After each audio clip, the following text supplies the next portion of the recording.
Hi, this video is aimed at parents who are trying to re-establish themselves as the leaders of the family. Now, that might sound a bit old-fashioned or authoritative, but the reality is we need pack leaders in our families, and parents, that is you. We have to remember that ultimately we are animals, we're pack animals, we're tribal animals, and every tribe needs a leader, and that leader has to be the parents.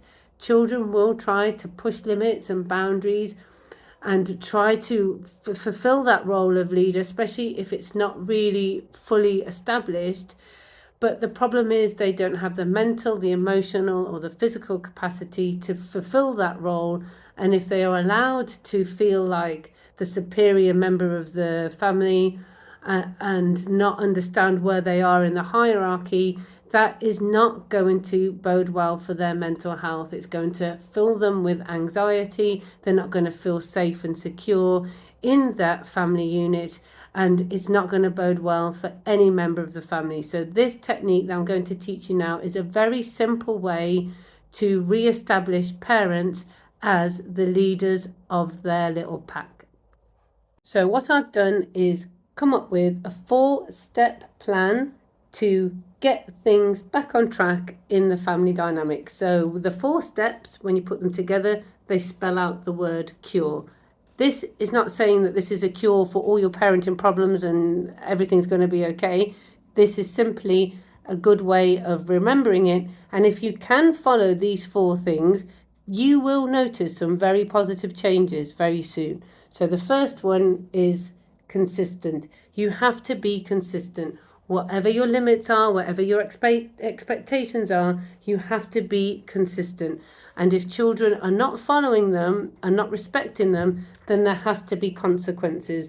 Now, I know there's a lot of parenting ideas out there that feels that there shouldn't be consequences when children do not meet the expectations of their parents. But in my experience, this just doesn't work. Parents need to understand that children are, by their very nature, very selfish things. That's part of their survival. Their personality's growing. They're very id. So they are not going to do things they don't want to do unless you make it important. And how do you make it important? By ensuring that there are consequences when they don't reach the expectations or the limits that you've put in place. So there really just has to be consequences. And I know that's going to make some people feel uncomfortable, but there are nice ways of doing this. You know, it's not about being the dictator and having these harsh punishments.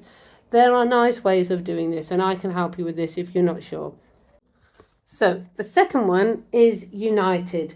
Parents, you have to be a united front.